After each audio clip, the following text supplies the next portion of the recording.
사도신경으로 신앙 고백 드리겠습니다. 전능하사 천지를 만드신 하나님 아버지를 내가 믿사오며 그 외아들 우리 주 예수 그리스도를 믿사오니 이는 성령으로 잉태하사 동정녀 마리아에게 나시고 본디오 빌라도에게 고난을 받으사 십자가에 못 박혀 죽으시고 장사한 지 사흘 만에 죽은 자 가운데서 다시 살아나시며 하늘에 오르사 전능하신 하나님 우편에 앉아 계시다가 저리로서 산자와 죽은 자를 심판하러 오시리라. 성령을 믿사오며 거룩한 공예와 성도가 서로 교통하는 것과 죄를 사하여 주시는 것과 몸이 다시 사는 것과 영원히 사는 것을 믿사옵나이다. 아멘. 오늘 은혜 받으실 하나님의 말씀은 요한복음 19장 38절에서부터 42절까지의 말씀입니다. 아리마대 사람 요셉은 예수의 제자이나 유대인이 두려워 그것을 숨기더니 2일 후에 빌라도에게 예수의 시체를 가져가기를 구하매 빌라도가 허락하는지라. 이에 가서 예수의 시체를 가져가니라. 일찍이 예수께 밤에 찾아왔던 니고데모도 모략과 침향 섞은 것을 100리트라쯤 가지고 온지라. 이에 예수의 시체를 가져다가 유대인의 장례법대로 그 향품과 함께 세마포로 쌌더라. 예수께서 십자가에 못 박히신 곳에 동산이 있고 동산 안에 아직 사람을 장사한 일이 없는 새 무덤이 있는지라. 이날은 유대인의 준비일이요 또 무덤이 가까운 고로 예수를 거기 두니라. 아멘.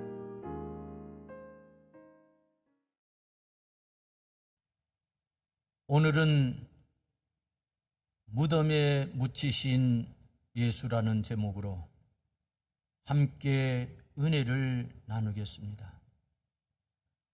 본문은 고난주간의 7째 날, 무덤에 머무신 날로서 예수님께서 사형 선고를 받아 십자가에 달리심으로 마침내 후속 사역을 이루시고 장사 되시기까지의 과정과 예수님의 장례에 대해 기록하고 있습니다.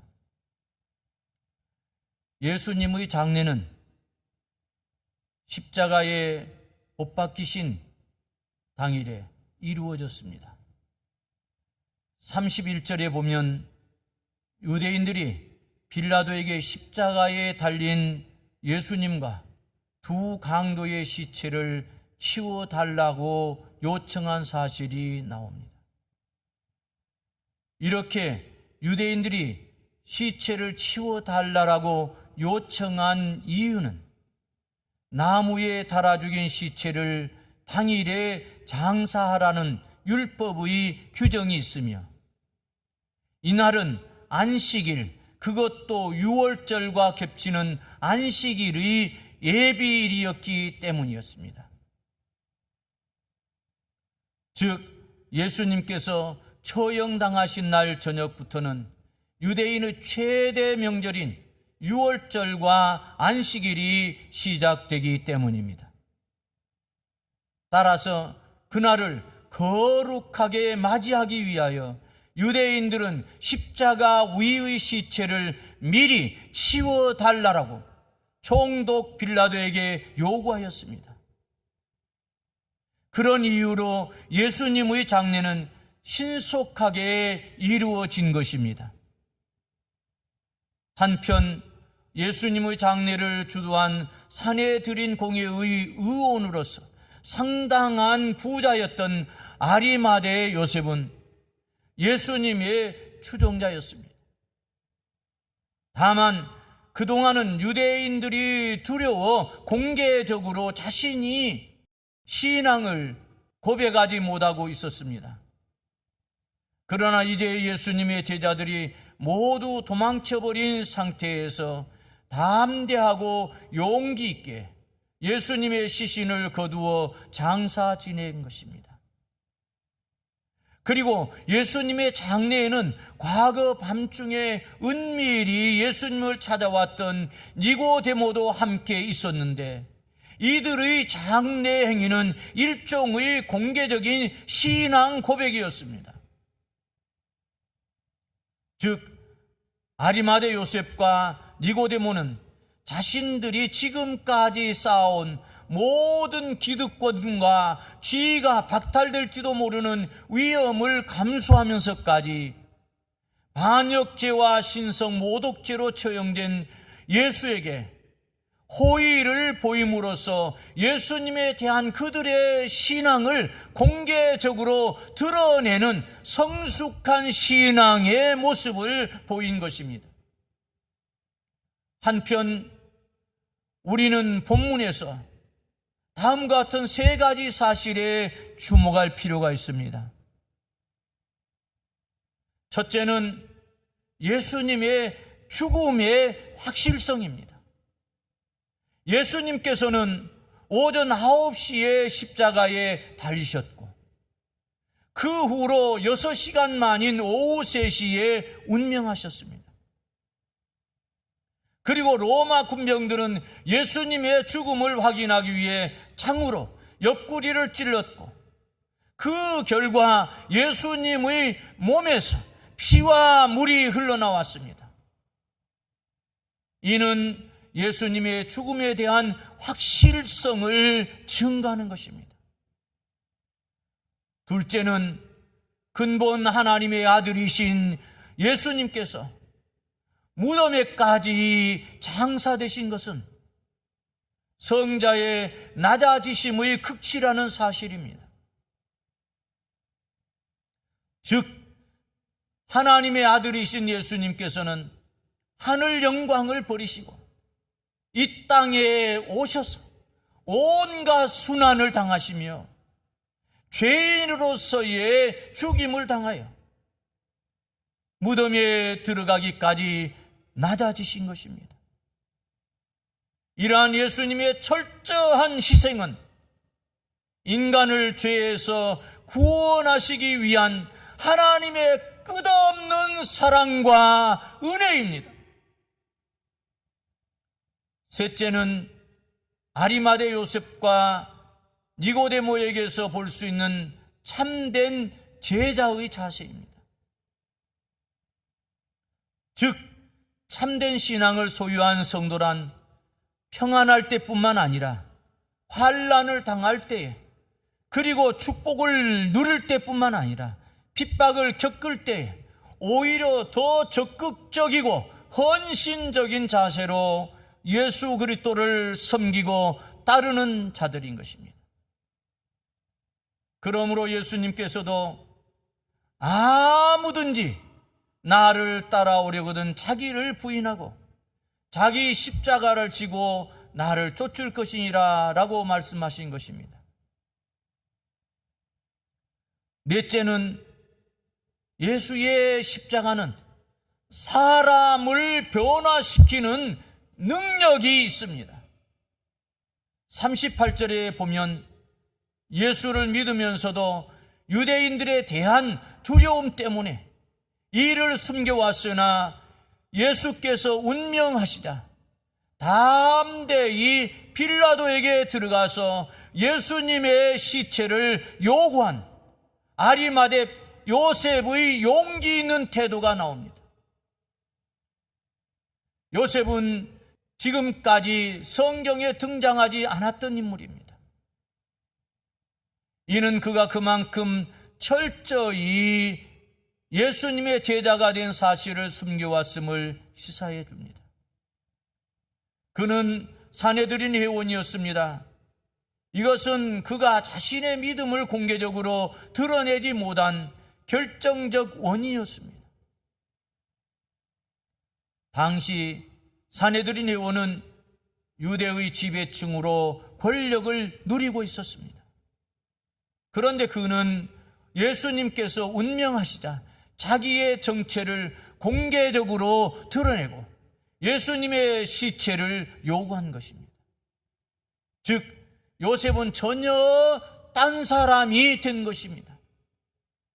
이제는 믿음으로 인해 자신에게 돌아오게 될 불이익이나 비난 따위는 조금도 두려워하지 않는 결연한 의지가 그의 행동에서 역력히 드러납니다. 여러분, 무엇이 그를 이렇게 변화시켰습니까? 바로 예수님의 십자가입니다. 그렇습니다. 그리스도의 십자가에는 사람을 변화시키는 놀라운 위력이 있습니다. 예수님의 십자가는 약한 자를 강하게, 핍박자를 전도자로, 죄인을 의인되게 합니다. 예수님의 십자가는 인간의 죄의 문제를 해결하는 유일한 열쇠입니다. 기독교는 십자가의 종교입니다. 예수의 십자가만이 기독교를 구원의 종교로 만들어줍니다. 십자가가 있는 곳에 구원의 역사가 일어나고 사람이 변화하는 역사가 일어납니다. 철저한 유대인이고 기독교를 대적하는 세력의 중심에 섰던 바울이 변화될 수 있었던 것은 예수의 십자가가 있었기 때문입니다. 그는 십자가의 중요성을 누구보다도 강조했으며 그의 인생에서 이것은 가장 큰 자랑거리였습니다. 우리가 사람들에게 증가할 복음의 핵심이 무엇입니까? 예수님을 믿어서 복을 받으라고 흔히들 말합니다만 십자가가 배제된 전도는 옳은 것이 아닙니다. 복음을 전할 때에 우리는 반드시 예수의 십자가를 말해야 합니다. 그것이 요셉을 변화시켜 새 사람이 되게 한 것처럼 오늘 또 많은 이들의 인생을 변화시킬 것이기 때문입니다. 결론을 맺겠습니다. 사랑하는 성도 여러분, 예수님의 죽음 앞에서 여러분은 무엇을 생각하게 됩니까? 그분의 죽음은 우리의 죄를 대속하기 위한 화목제물로서의 죽음일 뿐 아니라 우리에게 어떻게 살아야 하는가를 가르쳐 주신 것이기도 합니다. 우리는 십자가를 통해서 자신의 죄가 사함받는 사실만 보아서는 안 됩니다. 그 위에 각인되어 있는 어떻게 살아야 하는가에 대한 하나님의 뜻을 읽을 수 있어야 합니다. 예수님을 믿는다고 말하면서 여전히 소유를 탐하며 이기적이고 자기중심적인 삶을 사는 이들은 문제가 큽니다. 예수의 십자가는 우리로 남을 위해서 희생하며 철저히 자기를 비움으로 땅에 있는 것들에 집착하지 말 것을 일깨워줍니다. 십자가 신학의 핵심은 사랑이고 사랑의 바탕을 두는 삶입니다. 이것이 없는 신앙 고백은 형식적인 종교 행위에 불과합니다. 사랑하는 광장교회 성도 여러분, 하나님을 사랑하고 이웃을 사랑함으로써 예수님의 피 묻은 십자가 복음을 삶으로 살아내는 우리 모두가 되기를 축원합니다. 아멘. 사랑하시는 아버지 하나님, 오늘은 고난주간 7번째 날이면서 성 토요일입니다. 이날은 우리 광장교회에서 가평 청소년 훈련원과 성산 기도원을 위해서, 그리고 우리 교회에서 개척한 8개 교회를 위해서 기도하는 날입니다. 하나님 아버지, 가평 청소년 훈련원에 있는 실버타운과 성산 기도원, 그리고 유스호텔과 2개의 펜션을 위해서, 그리고 분재원과 야생화 공원을 위해서 기도합니다. 하나님 아버지, 가평 청소년 훈련원이 잘 경영되어질 수 있도록 하나님께서 은혜를 베풀어 주시고 축복하여 주시옵소서.